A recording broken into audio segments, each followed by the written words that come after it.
products subject to 10% import duties. The 10% tariff that Trump placed on Chinese imports back in February was doubled to 20. Beijing retaliated yesterday with tariffs of up to 15% on a wide range of U.S. farm exports that head over to China. Trudeau said that Canada would slap tariffs on more than $100 billion of American goods over the course of 21 days. Mexico did not immediately detail any retaliatory measures. The tariffs may be short-lived in the U.S. if the economy suffers, though, but Trump could also impose more tariffs on the European Union, India, computer chips, cars, pharmaceutical drugs, anything to make up for that. One of the loudest voices in this country, anyway, has been Ontario Premier Doug Ford. Here he is talking directly to Trump.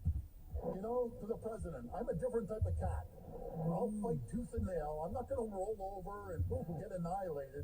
I'll fight right to the death. Not that there's going to be any deaths, but, you know, the economy.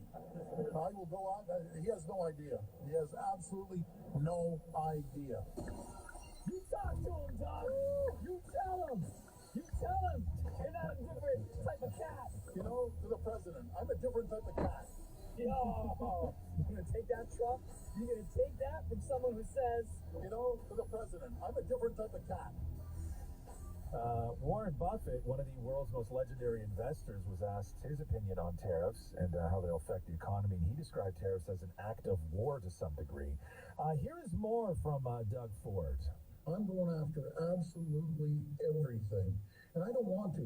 We keep the lights on, the 1.5 million homes and manufacturing in New York, in Michigan, and in Minnesota.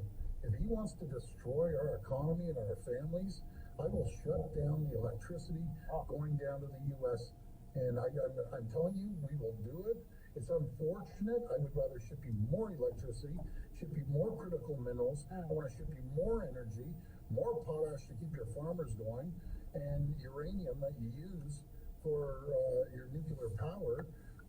It comes through from Saskatchewan over to Ontario, and it's going to be a massive, massive problem.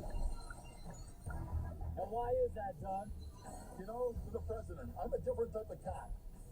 Doug Ford says nuclear, huh? Instead of nuclear? Yeah. He's a nuclear guy. You never knew that about him. You know why? Why? Because he's a different type of cat. Fair enough. My fear is that the only way out of all of this is that you're going to have to cut some sort of deal. And you're going to have to do it in private. And then you are going to have to allow Donald Trump publicly to say that he won. That's the only way out. There is no other way out. We're not going to win. There's no sort of battle that we can win. Right? You got to cut a deal. You got to figure out exactly what he wants. You got to negotiate. You're going to cut a deal. You're going to do it in private. And you're going to allow him publicly to say that he won. I think that's the only way out of this. And you know why Doug Ford's gonna let that happen? Why? I'm a different type of cat. Boom.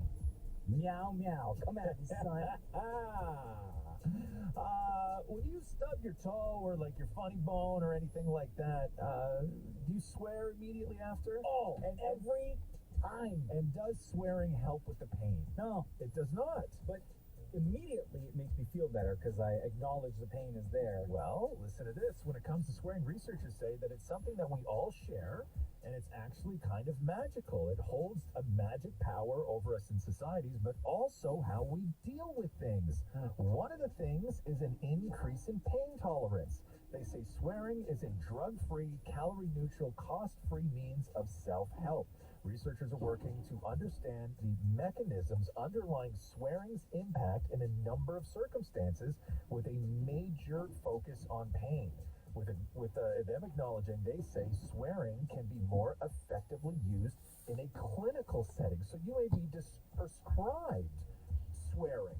I'm here for it. A 2009 study on swearing and its effects on decreased pain sensitivity.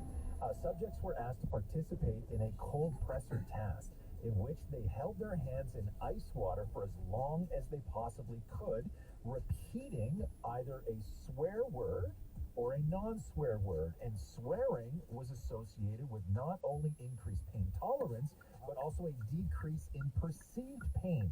Studies followed similar examples. In 2020, for instance, they investigated the use of the F word when dealing with pain compared to a neutral word like feather, and then